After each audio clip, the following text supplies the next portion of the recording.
ஹரி ஓம். எல்லோரும் இன்புற்று இருப்பது நினைப்பதே அல்லாமல் வேறொன்றும் அறியேன் பராபரமே. தீர்காயுஷ்மான் பவ, தீர்க்க சுமங்கலி பவ, சர்வே ஜனாக சுகினோ பவந்து, சர்வ காரியாணி விஜயீ பவேத் ததாஸ்து. ஸோ நான் இது தொடர்கின்றேன் என்னுடைய மனுஸ்மிருதியை பற்றிய சில விஷயங்கள். எப்படி அது தவறாக ஜனங்கள் சில பேர் புரிந்து கொண்டு தவறாக மொழிபெயர்ப்பினை வைத்துக்கொண்டு பிரச்சாரம் செய்கிறார்கள் என்பதை பற்றி. அப்போ நேராக நான் செல்கின்றேன். இப்போ சாதாரணமாக மனுஸ்மிருதி என்றால் பெண்களுக்கு அவ்வளவு மரியாதை கொடுப்பதில்லை, அதில் பெண்களை பற்றி சரியாக அவர் எழுதவில்லை என்று சில குறிப்புகள் நிறைய பேர் பிரசங்கம் பண்ணி கொண்டிருக்கிறார்கள். அது அவர்களுடைய மொழிபெயர்ப்பு 1920, 22, 21 ஆண்டு சில வெளிநாட்டுக்காரர்கள், குறிப்பாக வெள்ளைக்காரர்கள் செய்த மொழிபெயர்ப்பினை வைத்து கொண்டு கூட இருக்கலாம். அந்த மொழிபெயர்ப்பு புஸ்தகங்கள்லாம் நான் பார்த்தேன். என்று இருக்கும், அது EDU. அதெல்லாம் நிறைய தவறுகள் இருக்கின்றன. தவறுகள் இல்லாமல் அது சுத்தமான சம்ஸ்கிருத பாணினி மகர்ஷியினுடைய வியாக்கரணத்தை வைத்து கொண்டு அவர்கள் செய்யவில்லை என்று நான் குறிப்பாக பல என்னுடைய முன்பு இருக்கப்பட்ட பிரசங்கங்களிலெல்லாம், சொற்பொழிவுகளிலெல்லாம் நான் அதை தெரிவித்து இருக்கின்றேன். இப்பொழுது நாம் பார்க்கலாம். குறிப்பாக விபாகம் 3க்கு செல்வோம். மனுஸ்மிருதியின் விபாகம் 3, வச்சனம் 56, 56. அதில் சென்றால் அவர் அழகாகவே கூறியிருக்கிறார். பெண்களை பற்றி குறிப்புகள் நிறைய இருக்கின்றன. இதில் என்ன கூறியிருக்கின்றால், எத்திர நார்யக து ந பூஜ்யந்தே, எத்திர நார்யக பூஜ்யந்தே தத்ர ரமந்தே தேவதாக, எத்திர து ந பூஜ்யந்தே ஏதாக சர்வாக காரியாக அஃபலாக. அது பயனற்றவைகளாக மாறிவிடுகின்றது. ஃபலங்கிறது பழம், ஃபலாகங்கிறது பயனற்றது, ஃப்ரூட்லெஸ் ஆங்கிலத்தில் கூற வேண்டுமே என்றால். அப்பொழுது என்னது, எங்கெல்லாம் எத்திர நாரியக பெண்களை பூஜிக்கின்றார்களோ, பூஜ்யந்தே, அது தமிழ் வார்த்தை பூஜ்யந்தே, அங்கே தேவர்கள் கொண்டாடுகிறார்கள், வரவேற்கின்றார்கள். ரம்யந்தே, ராமருடைய பேரை ரம், இந்த தாத்து சம்ஸ்கிருத தாத்துலேருந்து தான் வருது. அது ரம், அதில் கிருத் பிராதிபதிக்கம் போட்டால் ராமான்னு வரும். அப்புறம் அதுலேருந்து நீங்கள் இதை சேர்த்தல்னாக்கா ராமக ராமவ் ராமாக சுபந்தம்னு வரும். அது இலக்கணம். அதனால் எங்கெல்லாம் பெண்களை பூஜிக்கின்றார்களோ அங்கெல்லாம் தேவர்கள் வரவேற்கின்றார்கள். எத்திர து ந பூஜ்யந்தே, எத்திர எங்கெல்லாம் பூஜிக்கவில்லையோ அவர்களை, ஏதாக இவர்களை சர்வாக காரியாக எல்லா காரியங்களும் பழமற்று போய்விடுகின்றனால் பலனற்று போய்விடுகின்றது. அப்பலம் அப்பலாகன்னு சொல்கிறார். இதுக்கு மேலே என்ன வேணும்? அப்போ அவர் பூஜைக்கு தானே சொல்கிறார். அதனால தான் நம்ம முப்பெருந்தேவியர்கள் என்று பார்வதி, லக்ஷ்மி, சரஸ்வதி எல்லாம் வச்சிருக்கின்ற வணங்குகின்ற சில காரியங்கள் இருக்கின்றன. நம்முடைய மட்டுமில்லை, அரேபியர்கள் கூட இஸ்லாம் வருவதற்கு முன்னால் 3 கடவுள்கள், பெண் கடவுள்கள் இருந்துட்டு, அல் உசா, அல் லத், மனத் அப்படின்லாம் 3 கடவுள்களை அரேபியன் காடஸ் அப்படிம்பாங்க. அரேபிய மக்களுடைய தேவதைகள், கடவுள்கள், அவர்களை வணங்கி கொண்டு தான் இருந்தார்கள். ப்ராஃபெட் முகமடும் நபிகள் நாயகமும் அவர்களை வணங்கியதாக சத்தானிக் வர்சஸில் வருகின்றது. அப்படி இருக்கும் பொழுது எங்க ஐயா மனுஸ்மிருதி புஸ்தகத்தில் தவறாக பெண்களை பற்றியோ பெண்களுக்கு மதிப்பு கொடுக்காமல் எழுதியிருக்கின்றது என்று தாங்கள் தான் கூற வேண்டும். இதில் மிக சிறப்பாக சில இடங்களில் அவர் கூறுகின்றார், ஆண்கள், அதாவது கணவன்கள் பெண்களை பாதுகாக்க வேண்டும், இல்லாவிடில் தவறான வழிகளுக்கு செல்ல வாய்ப்பு இருக்கின்றது என்றும் கூறியிருக்கின்றார். மிக உகந்தது சில நிபந்தனைகள், சில நியமங்கள். ஒரு கணவன் இறந்துவிட்டால் விதவை என்ன செய்யலாம் என்று நிறைய நல்ல நியமங்கள், நல்ல நீதிகள், விதிமுறைகள் எல்லாம் அவர் கூறியிருக்கின்றார். பின்பு இன்னொரு வசனத்துக்கு நாம் போவோம். பெண்களுடைய சொத்துரிமை எப்படி என்று அவர் கூறுகின்றார். 9வது விபாகம் 212 வச்சனம்.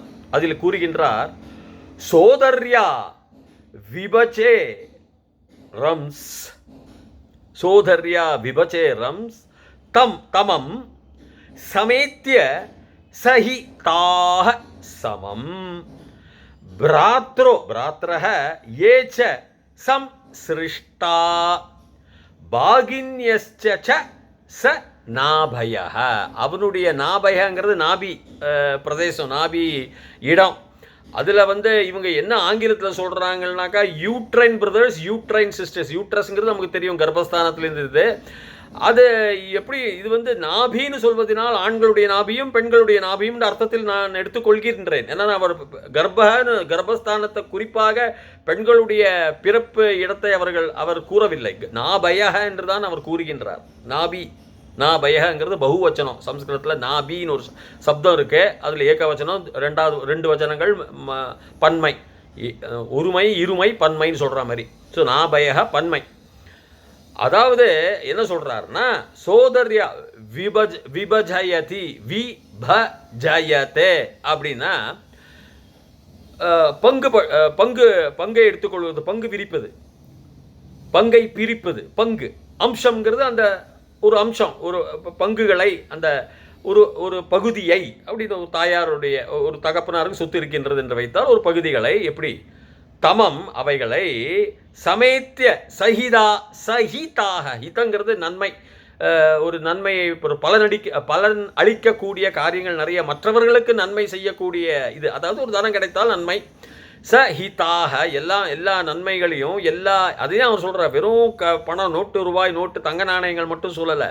எதெல்லாம் பலன் கொடுக்கக்கூடியவைகளோ இன்க்ளூடிங் ஞானம், சஹிதாக சமமாக இருக்க வேண்டும். யாருக்கெல்லாம் அந்த பிராத்தர்கள், சோதரிய சகோதர பிராத்தராக இதில் மட்டும் அல்ல, பிராத்தராக சில இடங்களில் அண்ணன் தம்பிமார்கள், அப்பாவுடைய அண்ணன் பையன் கூட இருக்கலாம்.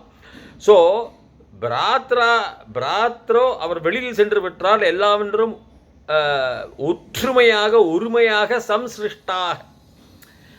சம்சிருஷ்டாங்கிறது ஒருங்கிணைத்தல். எல்லாருமே ஒருங்கிணைத்து, அது மட்டும் இல்லை, எதை சமமாக பிரிக்கணும், பாகின்யங்கிறது கூட பிறந்த அக்கா தங்கைகள், அவரையும் சேர்த்துக்கிறார். பாகினிங்கிறது சிஸ்டர்னு சொல்லலாம், உடன்பிறப்பு சகோதரி, இதுக்கு தான் பாகினியா கூட எல்லாமே அவனுடைய நாபிலிருந்து வரக்கூடிய குழந்தைகள் எல்லாம். இது கூட இருக்கப்பட்ட ஆண் குழந்தைகள், ஒரு ஆண் குழந்தை வெளியில் எங்கேயாவது வேலைக்கு போயிருந்தால் அவரையும் நீ சேர்த்து கொண்டு இந்த நன்மைகள் எல்லாம் சம்ஹிதாவெல்லாம் சமமாக நீ என்ன பண்ணணும், விபஜனம் பண்ணணும், அதாவது பங்கு கொடுக்கணும் அந்த அம்சங்களை அப்படின்னு கூறுறார். இப்போது சகோதரிகளுக்கு நீங்கள் கொடுக்க வேண்டாம்ப்பா, அவங்கள ஓரம் கட்டிடுங்க, அவங்களாம் பெண்கள் தானே, அவங்களுக்கு ஏன் கொடுக்கணும் அப்படின்னு சொல்லியிருக்காரா? இதைத்தான் 2005 நம்ம சுப்ரீம் கோர்ட்டே உச்சநீதிமன்றமே இதை பின்பற்றி தான் 2005 பெண்களுக்கும் தகப்பனார் தாயார் சொத்துக்களில் சம உரிமை உண்டு என்று தெளிவாக எடுத்துக்கொண்டு அவர்கள் ஒரு நீதியை பிரகடனம் செய்திருக்கிறார்கள், பிறப்பித்திருக்கிறார்கள் அல்லவா? அப்போ அவருடைய இதெல்லாம் சனாதன தர்மத்தில் வருது, இதை டெங்கு மலேரியா மாதிரி எல்லாத்தையும் தள்ளி வைப்பா. இது அம்பேத்கர் எதனால் அந்த 1927 ஆண்டில் கொளுத்தினார் என்று நான் கூகுள் மூலமாக படித்தேன், பார்த்தேன், செய்திகளும் தெரிந்து கொண்டேன். அதெல்லாம் அத்தனையும் அம்பேத்கர் செய்தது தவறு. ஏனென்றால் அவருக்கு சம்ஸ்கிருதம் தெரியாது. அந்த 1920 அந்த கடைசி காலத்தில் மேக்ஸ் முல்லர் நிறைய பேர்கள்லாம் பார்த்துருக்காங்க. ஜெர்மானியர்கள்லாம், அமெரிக்கர்கள்லாம், நிறைய வில்சன் வெளிநாட்டுக்காரர்கள், நம்முடைய இங்கிலீஷ்காரர்கள்லாம், வில்சன் ஜோன்ஸ் எல்லாம் நிறைய பேர் இருந்திருக்காங்க. அவங்கெல்லாம் மொழிபெயர்ப்பு இப்போ நான் சம்ஸ்கிருதம் நிறைய படித்ததுனால் நான் ஒரு அந்தனாக இருந்து கொண்டு இந்த கலாச்சாரத்தில் இருப்பது கொண்டு காரணத்தினால் எனக்கு யாகம் என்றால் என்ன தெரியும், ஹோமம் என்றால் என்ன தெரியும், அதெல்லாம் சாக்ரிஃபைஸும்பாங்க. தேவர்கள் எல்லாம் காட்ஸுங்கிறாங்க. சரி சொல்லிக்கோ, அர்த்தம் புரியறதுக்கு நீ உங்களுடைய மக்களுக்கிடையே காட்ஸ்னு சொல்லிக்கோ. ஏன்னா தேவர்களுக்கு சரியான விளக்கம் இல்லை, சூப்பர் நேச்சுரல் பீயிங்ஸ் தான் சொல்லணும். சரியான ஒரு மொழிபெயர்ப்பு பதம் ஆங்கிலத்தில் இல்லை. ஆங்கிலங்கிறது சிறிய பாஷை, அது சிறிய மொழி. அப்போ அதனால் சகோதரனுக்கும் சகோதரிக்கும் ஒரு தாய் தந்தை பிறந்த பிறப்புகள் அவர்கள் ஸ்திரீகளாக பெண்களாக இருந்தாலும் சரி, எல்லாருக்கும் சமமாக அந்த சம்ஹிதாக எல்லா நன்மைகளை பிரித்து கொடுக்க வேண்டும். அவ்வளோ சம்ஹிதா தான் நான் சொல்கிறேன். நான் வெறும் தங்க நாணயங்களை பிரிச்சுட்டு இவங்களுக்கு பாக்கி நிலம் கொடுக்கலன்னு அவர் சொல்லலை. அழகாக சொல்கிறார், சம்ஹிதாக அப்படிங்கிறார், விபஜனம் பண்ணணும் அப்படிங்கிறார். இப்போ இதுக்கு மேலே பெண்ணுக்கு என்னத்த உரிமை நீங்கள் கொடுக்க போகிறீங்க? அதில் அவர் கொடுக்கல, பெண்களெல்லாம் அடிமைகளாக பாவிக்கிறார், கருதுகிறார் என்று நீங்கள் கூறினால் அது உங்களுடைய இஷ்டம். மனுஸ்மிருதியில் அந்த மாதிரி வரல. நிறைய இடத்துல, சில இடத்துலலாம் எல்லாருமே அவர் எச்சரிக்கை விடுத்திருக்கிறார். கணவன் ஒரு பெண்ணை, தன் மனைவியை சரியாக நேசிக்காமல் சரியாக பார்த்து கொள்ளாவிடில் அவர் தவறான வழிக்கு போகக்கூடியும் என்று ஒரு வசனம் இருக்கின்றது. தவறான வழியில் நீ அவளை தள்ளுகிறாய் என்று ஒரு வசனமே இருக்கிறது. அதனால் அவள் பெண்கள் எல்லாம் தவறான வழிக்கு போகின்றார்கள் என்று ஏனமாக பேசியிருக்கார் மனுஸ்மிருதியில் என்று சொல்வது அபத்தம், முற்றிலும் தவறு. அது மட்டுமல்ல, இன்னொரு வசனத்தில் அவர் என்ன சொல்றாருன்னா, கணவன் மனைவிக்கிடையே உறவுகள் எப்படி இருக்க வேண்டும் அதை படித்து காட்டிருக்கேன். விபாகம் 9, சாப்டர் 9, வசனம் 101. அது என்ன சொல்றாருன்னா, அந்யோன்யஸ்ய வியபிச்சாரக. நம்ம இடத்துல விபிச்சாரம்னா தப்பான வார்த்தையை போட்டுருவாங்க பெண்கள் மேல. இல்ல, வியபிச்சாரக நான் சொல்கின்றேன் வரேன். பவேத் தத்து அமரணாந்திக. புரிஞ்சுங்க. ஏஷ தர்மக சமாசேன ஞேயா. தெரிந்துகொள், ஞேயா ஸ்திரீ புருஷயோஹோ பரஹ. ஸ்திரீ புருஷ தயோஹோ அவர்களுக்கு இடையில் பரஹ என்னெல்லாம் அந்யோன்யமாக இருக்க வேண்டும். அந்யோன்யமாக என்றால் ஒருவருக்குள் ஒற்றுமையாக ஒருவரை ஒருவர் புரிந்து கொண்டு இருக்க வேண்டும். வியபச்சாரங்கிறது துஷ்டத்தனமான செயல்களில் ஈடுபடுவது. வியபச்சாரங்கிறது நேர் எதிர்மறை, அதாவது துஷ்ட செயல்களில் ஈடுபடாமல் இருப்பது. சமஸ்கிருதம் தெரியாட்டி போனால் வம்பு தான் வரும். எல்லாம் அசுத்தமாக நீங்கள் என்ன வேணா அப்புறம் பேசிக்கலாம். போட்டிருக்கார் கிளீனா. வியபச்சாரோ என்ன பவே அப்படி இருந்ததுன்னா தத்து தென் பிறகு வருகின்ற மரணாந்திக, மரணத்தின் கடைசி காலங்களில், அதாவது மரணத்து வரை மரணாந்திக சமாசேன இருக்கணும். யாரு? இந்த தர்மத்தில். ஏஷக தர்ம, திஸ் தர்மா, இந்த தர்மத்தை எந்த தர்மம்? அந்யோன்யமா இருக்கணும். வியபச்சாரக முக்கியம் இருக்கணும். வியபச்சாரம் இருக்கக்கூடாது. ஒருவருக்கு ஒருவர் தவறாக புரிந்து கொள்ளக்கூடாது. அது வியபச்சாரக மீன் ஒருவரை ஒருவர் புரிந்து கொள்ள வேண்டும். ஒருவருக்கொருவர் இடையில் தவறாக நடத்தைகள் இருக்கக்கூடாது என்று அவர் ஸ்திரீ புருஷயோகோ பரக, புருஷயோக நடுவில் இடையில் அவர்கள் ஒருவரை ஒருவர் நன்றாக புரிந்து கொண்டு மரணத்தின் கடைசி கால் எட்டும் வரை போகும் வரை அவர்கள் இந்த தர்மத்தை அவர்கள் நன்றாக ஏயக புரிந்து கொள்ளுதல் அப்படின்னு அவர்கள். இதை விட என்னையா வேணும்? அவர் என்ன சொன்னாரா? டேய் கணவா, நீ ஸ்திரீயை உன்னுடைய மனைவி இஷ்டத்துக்கு நடத்துகிற, அவ உன்னுடைய அடிமையா, அடிமைப்பட், நீ என்ன வேணா பண்ணலாம். அவர் அந்த மாதிரி உபதேசமே பண்ணலையே. அந்யோன்யமாக இருக்கணும்ல. அந்நியத்துக்கு நடுவில் ஒற்றுமையாக இருங்கள் என்று தான் சொல்கிறார். அப்போ அவர் இந்த மாதிரி கூறும் பொழுது பெண்களை அவர் நிராகரித்தாரா? வெளியே தள்ளினாரா? சரி, சூத்திரர்கள் கூட அவர் இந்த விபாகத்தில் 9வது இதே விபாகம்தான், வச்சனம் 98. அதில் என்ன சொல்றாருன்னா, ஆததீத ந சூத்ரோ அபி சுல்கம் துஹிதரம் ததன்ன சுல்கம் ஹி கிருண்டன் குருதே சன்னம் ச அன்னம் துஹித்ரு விக்ரயம் அப்படிங்கிறார். இப்போ இதை சில ஆததீத்தங்கிறது வாங்கிக் கொள்ளுதல், ததீத்தங்கிறது கொடுக்குதல். அதாவது அது விதிலிங்லக்காரகல வரும். ஜுஹோத்யாதி கணகன்னு ஒரு 10 கணங்களில் அது ஒரு கணம். அதில் ஆத்மநேபத ரூபத்தில் பிரதம புருஷன் சொல்லுவா. மற்றவர்கள் நான், நீ, அவன். அந்த ரூபத்தில் ஏகவச்சனத்தில் ததீத்தன்னு வரும். ஆங்கிறது வாங்கி கொள்ளுதல். கச்சாமிங்கிறது நான் வரேன், கச்சாமிங்கிறது நான் போகிறேன். ஸோ ததீத வாங்கி கொள்ளுதல் கூடாது. சூத்திரர்கள் கூட அவர்கள் கூட சொல்கிறார். எப்படின்னா, துஹித்ரு பெண்ணை, தன்னுடைய மகளை துஹித்ரு ததன்னு கொடுக்கும் சமயத்தில் கிவிங் கொடுக்கின்ற பொழுது என்ன பண்ணணும்? அவர்கள்லாம் சுல்கம் ச அன்னம் ரெண்டும் ஃபீஸா வாங்கி கூடாது. கிருஹணன் ஏற்றுக்கொள்ளுதல், வாங்கிக் கொள்ளுதல், வருகின்ற இதத்தை ஏற்றுக்கொள்ளுதல், வருகின்ற இந்த சுல்கம், இந்த ஃபீஸ். சுல்கங்கிறது சமஸ்கிருத வார்த்தை, ஃபீஸ்னு வச்சுங்கோ, இல்லைன்னா என்னதாவது இந்த வரதட்சணைன்னு வச்சுக்கோங்க, சுல்கங்கிறது ஃபீஸ், ஒரு வாங்கி கொள்ளுதல். இந்த வரதட்சணையை வாங்கி கொள்ளுதல், அன்னம் மூலகம் வச்சு அன்னங்கிறது அந்த காலத்தில் பெரிய பெரிய தனம். இதெல்லாம் வாங்கக்கொள்ளக்கூடாது, சூத்திரம் கூட வாங்கிக்கூடாது.